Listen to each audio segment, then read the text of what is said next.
Spoken Label. He lurked in the shadows, waiting and hoping she wouldn't take a different route. This was her usual room. He knew that.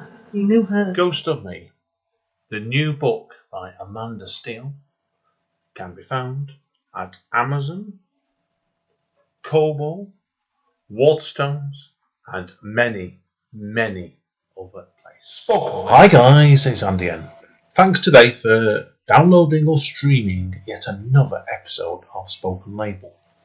As you may or may not be aware, Spoken Label was started in the beginning of 2006, and currently we have well over 150 sessions recorded since then.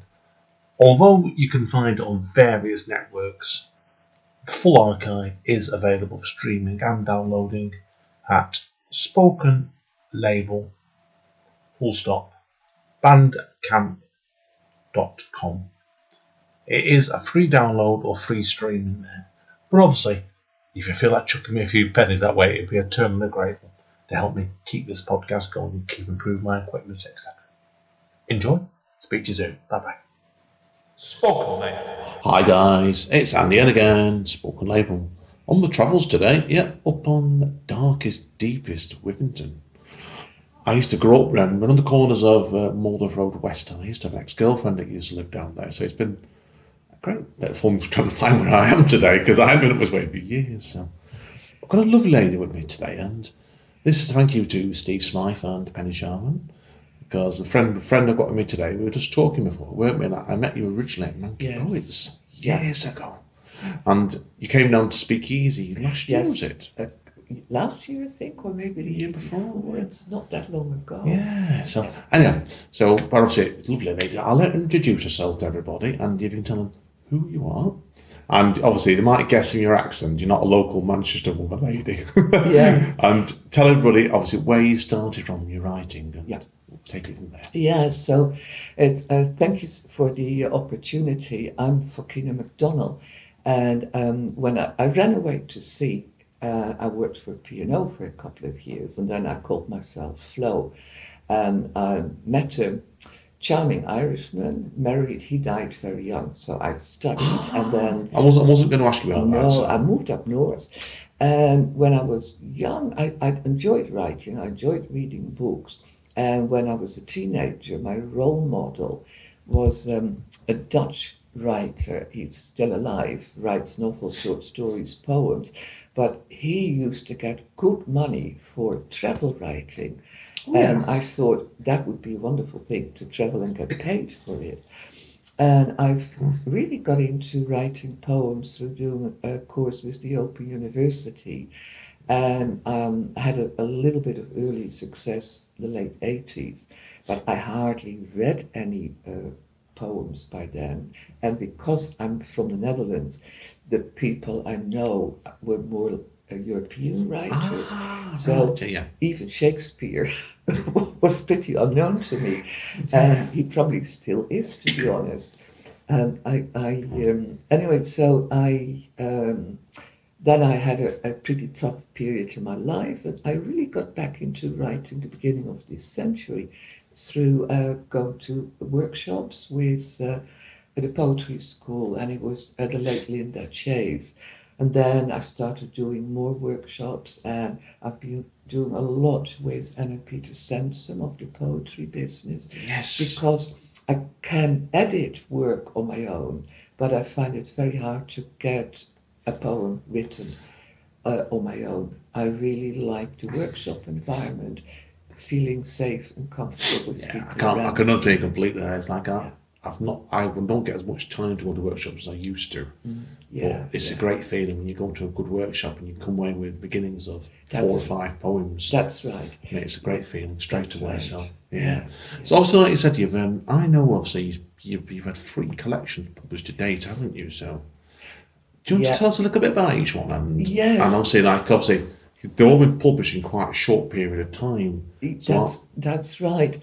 And the first one, really, in a way, I was lucky in that I met someone, and they were moving from Dorchester to Devon to be near the children. And I said, well, you've got poetry publishers up the road. and she had a collection out with Oversteps Books. So I knew that they were open to submissions, and I sent 6 poems in late 2014, and then got feedback. She said send more, but it's competitive. So I got news. It would have been I had a year then to get the batch together, and I learned in May 2016 she was going to publish. Brilliant. So the first collection came out, and I'm sort of really delighted because my brother-in-law from the Netherlands did the cover painting. What's always good in those is your collections is, and I'm looking at all 3 of them now, is the artwork, and each one's amazing. And now, obviously, what was the significance of the title Another Life then from your first book? Well, really simple, because it was just the title of a poem. But actually, because you look at your titles and then you think this is something that stands out. So with the second collection and the pamphlet, they are actually also titles of poems, and they just happen to be striking titles, aren't they? Nothing serious, nothing dangerous, and A Stolen Hour. But when I look back later, a lot of these poems are about other lives, other people's lives, whether real or imagined. There's also poems about my own childhood in the Netherlands. Completely. But so that's how that one came about. Okay, and that made me decide to think seriously about whether to carry on working, because I was in private practice as a psychotherapist and I supervised other people. And so it made me decide to close my practice, Andy. And then I was on these workshops and I wasn't working anymore. So I had more time to write, because you're right, the second collection came out, it was accepted by Indigo Dreams in I know some else been published. autumn 2018, and so a lot of the poems in that second collection were really written in the last few years. And then obviously A Stolen Hour, your current collection. Yeah, and what was really, really special about that was I was asked, so Hen Press up in Kendal, they publish only women over 60, and I've been in a few anthologies, and when I went to reading, Joy Howard, who's the editor, she said, I want to publish a hen run, they're called. She fantastic. said, send me the poems. Well, you know how tough it is to get work out there. Completely, It's like, I've been writing all my life, and it's ironic, I get more opportunities for my ambient music and publishers than I do poetry. It's very hard. So I have, and with 2 collections and this beautiful pamphlet, I'm an established poet, which still sounds weird. But this one's strange, you've done it when you're doing that. So, and you had launched, didn't you, recently for A Stolen Hour? Which was just wonderful, and really well supported by friends and poet friends. And what was really special, Andy, was the painting called The Departure, which is the cover of the second collection. The painting was actually there. Oh, was it? Oh, in fantastic. Full glory, yes. Oh, that adds so much straight away, doesn't it? So, yes, it was. Yeah. Yes. How do you feel about going up and reading your poems in front of people? And have you been doing it for a long time, have you then? Because I think what helps is for my work, I for decades really, I've been standing up and doing training. Well, I suppose so. If you're supervising people, it's like and public speaking, training courses and whatever. So that standing up business, I'm okay with it sometimes, and I think you would probably know that when you're reading a poem that's maybe touching some personal stuff, that then even with people that I've that I know, I can get a little emotional. So for the launch, there were a few poems that I would have liked to have read, but I felt I couldn't be sure that I would Be comfortable, yeah. get through them without wobbling. Yeah, I know. I did a series about Appointment with My Dad last year. I don't know if you heard me read these. Yeah. I think we were at Speakeasy when I did it, and they were really difficult. They were, because I Yeah. don't tend to really go that level, that far No. like that. No. My family was chaos last year at one point. So, and now with the Nova virus kicker, the virus going around, it's back to it again.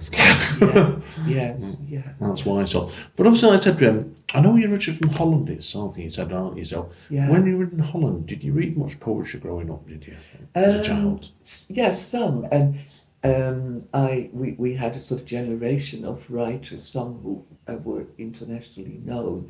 Harry Mulisch is someone who, this Case Notenboom, and they were people who wrote novels as well as poems.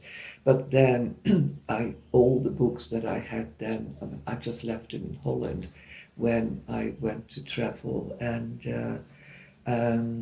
I read a little bit of poems in other languages, because this is how I got the job. I came to this country as an economic migrant.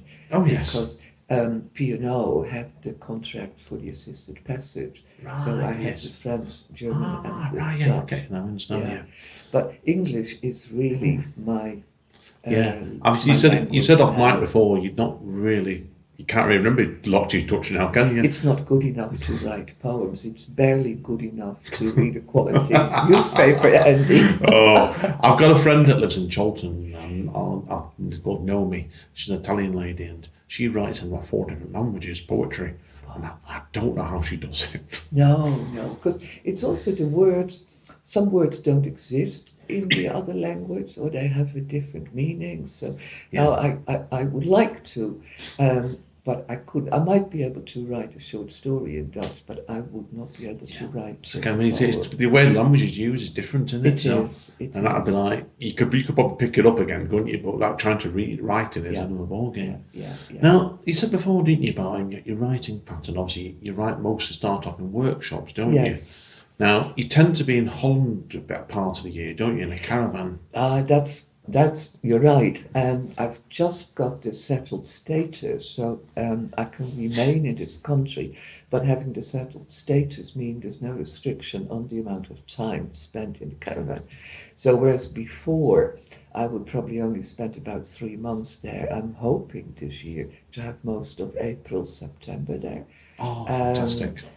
So it's going to be a tryout time, because my writing, I would really say that the last couple of years has been a bit of a lifeline, and the network of people. I mean, the pamphlet is dedicated to 3 women that I've been writing with once a month for the last 12 years. Oh, wow.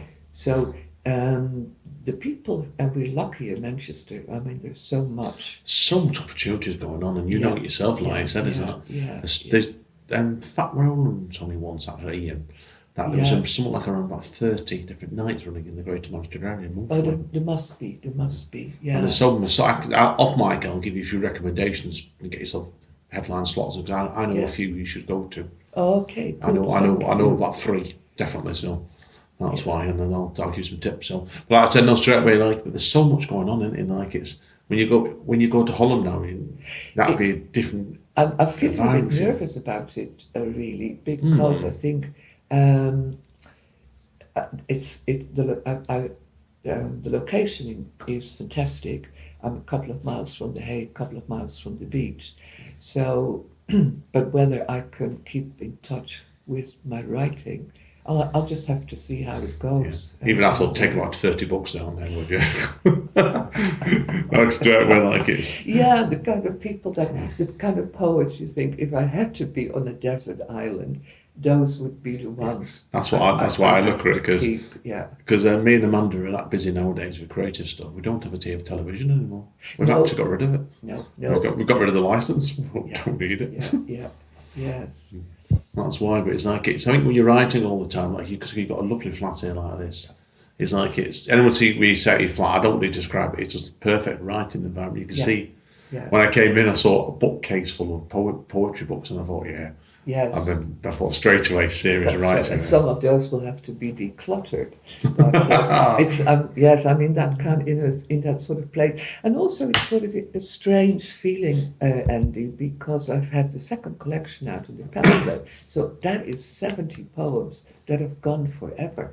Yeah. So when I look, I've only got about half a dozen decent poems that I could send to a magazine or competition. I was just going to ask you about that next, actually, saying like it's you're thinking like with such a burst of things getting released like that, what's next? Yes, and I there are poets who can write towards something. Yeah, they decide I'm going to write a set of poems about this famous philosopher or whatever, and I write towards that, and that is not how I write. I'm kind of prompted by something, and it might be another poem. I also get inspired very much by works of art, paintings, Yes, of course. photographs, sculptures. So I get a poem popping up, and then later I have to see where does it fit. Yeah, it's like you're trying to put things into folders, aren't you? His own mental folders and I'm Yes, like that. that's right. It's like it says, I've just bought a little pamphlet book at myself, so published because I wasn't happy with the term the two publishers offered me on it. But I've got I know what you mean. You sometimes you want to get it out and move on, don't you? So That's right. And then one thing that I am looking at is a joint project with this friend in Devon, because she was married. She's English, but she was married to a Dutchman and lived and worked in the Netherlands. So we're looking at a joint project where she has poems about Europe and I'm doing response poems to that. Brilliant. May never get a publisher, but you have to have something on the go. Yeah, you do it. I'm always a believer in that. I like projects, and podcasting is a project to me. It's because it's so. Honest to God, when I first started doing this, I never thought I'd find so many writers, and I've done 154 sessions now, and I've got there's another 8 to go up before yours, so it's going to be a bit easier. Yeah, but it's just you keep meeting people all the time, and you do a lot of poetry. You know yourself. Yes. You're meeting new people all the time. Yeah. And that's the other thing about being in a workshop. When you're there with people and they read, and then some of that can just lodge, can't it? An image or a sentence or just even a word. Yeah, you can do. And a good reading like that headline sort of writer, I get that as well. Yeah. I told you before, I saw Martin Zerep last night, or Black Cat Poets Meeting. Oh, yes. Yeah. And I'm writing a science fiction poetry book at the moment, and it's quite way off being complete. And I came away with 3 ideas for new pieces last night. Yeah. And I came away with scribbling stanzas down, and I thought, you don't know what you're going to. Wherever you go, sometimes it can really spark you off. Sometimes that's right. And I have a box of postcards, art postcards. But so I have enough things lying around in boxes and box files. There's. But it's a funny feeling, and sometimes people, I see them on Facebook, I'm like, oh, I got writer's block, and I think that is just the period when things are stewing the back of the head. Of course, yeah. No, you said you regularly do blogs, don't you? So yeah, I love that. Yeah, it's different environment, isn't it? It is, and I keep them short because most of the people that follow are not poets, so I kind of have a photo, and then I might have a poem. I feature once a month other poets as well, mainstream poets and poets who write haiku and tenka. Brilliant. And the thing that I love about the blog, Andy, is that it's a creative thing in its own right. Yeah. So even if I've had a week and I haven't written a single line of poetry, the blog is something. And I think initially I was apprehensive about putting personal things on there, but I've got over that. And through the blog also, I started following really interesting people elsewhere. What made you want to go into blogging in the first place? Well, it was when the first collection was being considered by that editorial committee, and they would ask, how are you going to promote and market the book? So I got the WordPress site, a site, and then the blog was part of it. It was really saying yeah. I am on social media. But the first year I hardly did anything. Now I blog regularly and I repost on Facebook and Twitter. So 10 o'clock on a Sunday, the next piece is out there. Oh, that's a great way of doing it. That so I'm a bit more lazy when I blog, but what it is. But I use a lot. I use all the social media platforms. I'm constantly sharing things all the time. Yeah, that's right. And you can schedule. So I've already got a few things that I've written out with the photos, so they're already. And then we'll just go. I'm currently getting things ready for Napawino at the moment. Next month for National Poetry Writing Month. Ah, well, good for you. Yes. But also, I couldn't imagine the way you write like that. I couldn't imagine you've been disciplined enough to do it every day. No. I always sign up and I print things off, and then it goes haywire. I think I've done it now. This is my 10th year now, actually, this year. And the first 2 years, I followed all the prompts. The third year, I gave up. Yeah, and then I did 6 years of a supernatural horror story as poems. And I killed everybody off last year, so I'm doing something different this year. That's why. So, but there's different ways of doing it. I couldn't and wouldn't write that pace every month because it's too much. Yeah. But like I said, I'm more like you, and I'm on the go, and I'll often be stewing over poems for a while before I get down and sit down and write them. So yes, that's why. So. Yeah. Now, if people want to find out more about you, where are they best going?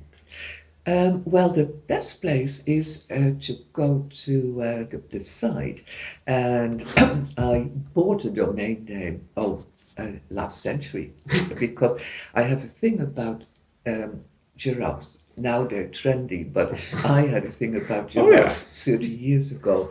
So the site it's actually www.acaciapublications.co.uk. So the giraffes eat from the acacia tree, and that people can contact me through the website. And your blog's attached to that website. The blog's attached to the website. Right, I'll put that on there then when I do the write-up of this podcast later on. Yeah. Fantastic. And it's been a fascinating chat today. Thank you for that. It's a pleasure. And I know you're going to do some poetry now as well, which I'm looking forward to. And it's nice because anyone again can't see this. The sun's just come out at the back of us here. It's a lovely spring day now. Yes, south facing. So we're lucky because you live in the area, so it's usually sleet, hailstones. Oh, I'm used to that when I come down South Manchester. It's like it's every time I go to my parents in Stretford, it's always snowing and raining. That's right. So so I've chosen four. What we'll do is we'll pause the recording. That way the people will listen to you. We'll do it 2 parts, can't we? Okay? Yeah. Be easier, okay? Bear us a minute, guys. We'll see you in a minute. Spoken Labour. Hi, guys. Andy's still in the house. Straight over to Fokkina, and so going to read from Poetry Society today. That's right. That's right, Andy. Go for it, my friend. And they're from the second collection of the pamphlet, so it's all recent work. And I start with a poem called Cellar. That actually did well. It was a runner-up in some competition. Oh, fantastic. It was judged by George Surtees, so I thought he knows what to look for. What competition was it? I was Ambit, the magazine, and then she said, send some poems, and then she said, well, they're not good enough. So that's why, no, it's a poem, and when I've read it, you'll realize why I read it. Cellar. One of these days, I'm going to forget the tints of dulux, pashmina, shade of pashmina, sail white, that I left in that cellar. I'm going to forget the garden shed that was once part of a purpose-built animal compound, or so the agent said. One of these days, but it won't be soon, I'm going to forget the foxes, 2 parents stretched out by the pond to catch the sun, 3 cubs playing close to the den that Mike next door would fill in again and again. Memories are tadpoles. Soon enough, the frogs come up from under the duckweed, their dark, unblinking eyes. Fantastic. That's a great way to start that one. So that is about the house that I left a few years ago, the house in Stratford. Yeah, I was wondering if that was. I was going to ask you about that. Was it the house in Stratford? And the There's a lot of houses in Stratford. The older houses, and that's an older house. That's right. They've got big cellars. With, the big cellars and the long rear gardens with the pond and frogs of all sizes. Tell me about the Cellarton house. My sister's bought a house a few years ago on. Do you know Derbyshire Lane? Yes, that's right. Lives there. She bought a house just off Delamere Avenue around there. Her and her husband did. And then hope they're not going to hear me say this, but her husband is basically Pete's a great bloke at fixing things. He's an electrician and handyman. And I remember him telling me when we went down to the cellar, he said it was like a death trap down there because an older lady, her son had rewired everything. And they were hanging down. Yeah. And he said it was wires there that were 60 years old and they shouldn't be left dangling. I saw that then straight away. And so there's something about that, the business of memories. Because memories, there's some things that you'd rather not remember, and then there are things that you're like, oh, I never knew about that. Something pops up. I'm like that sometimes, frequently. So the second poem, all three books have poems in there that are about my childhood in the Netherlands, and my family. So I'm the eldest of three. And this poem is called Music. There was always music going on in our house, live music, piano and song.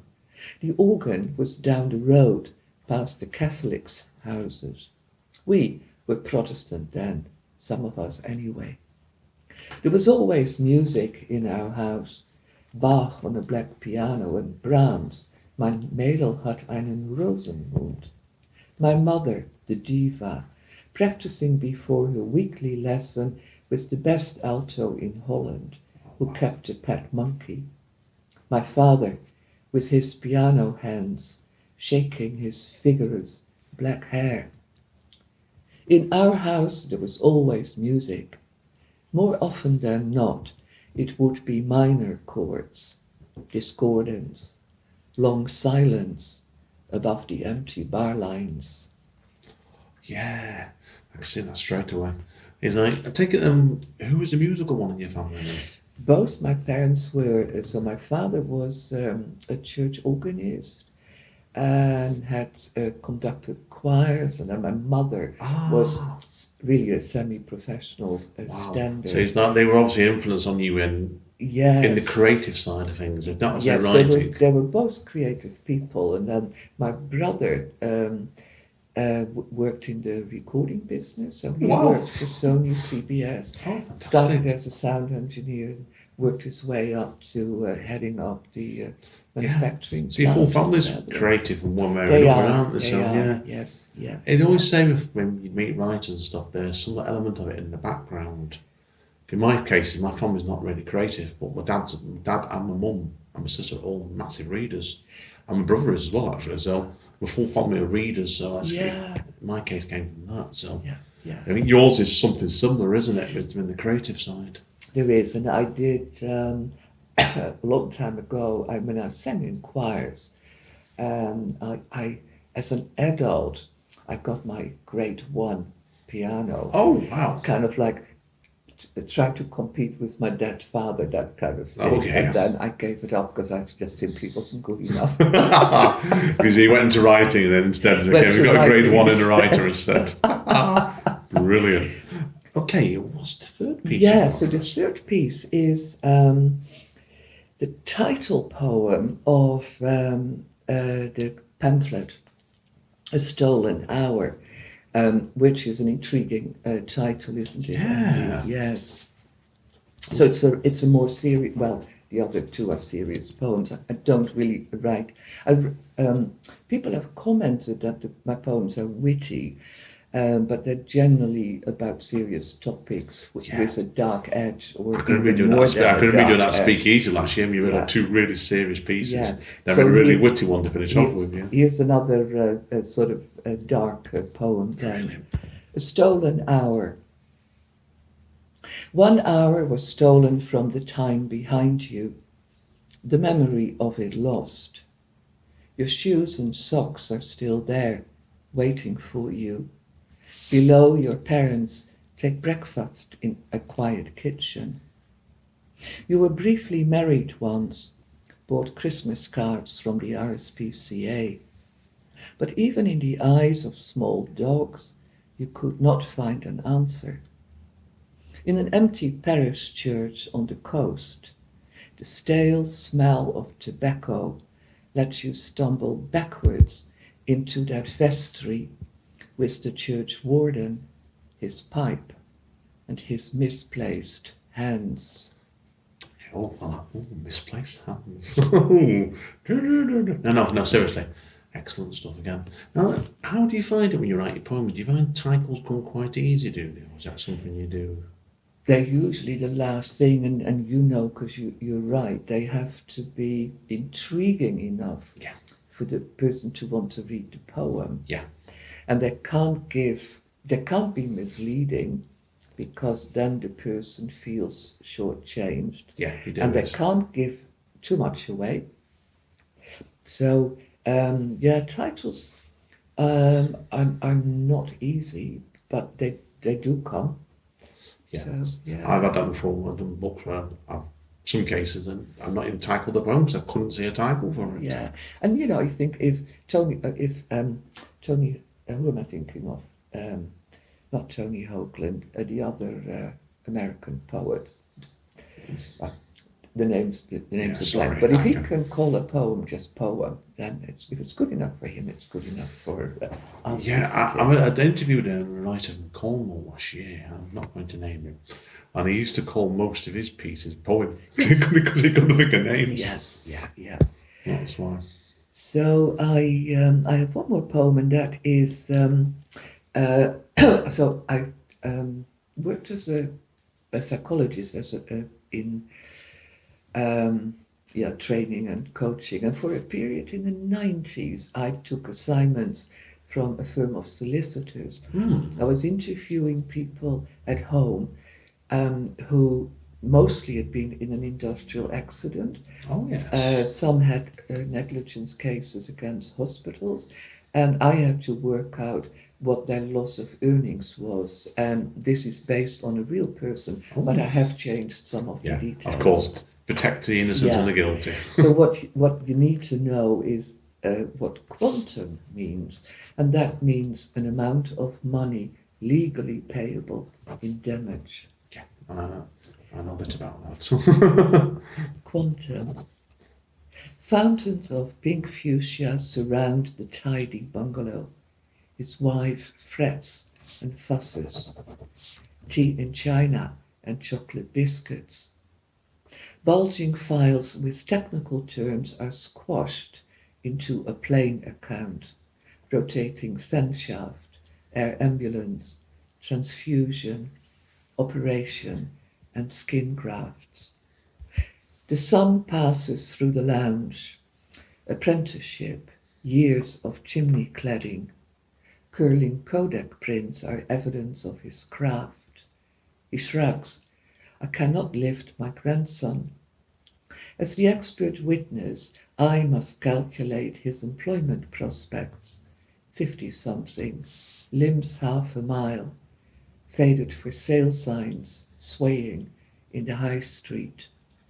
He taps the shimmering steel pin, released from his unbending leg. I'm going to turn it into a barbecue tool. Great ending again there.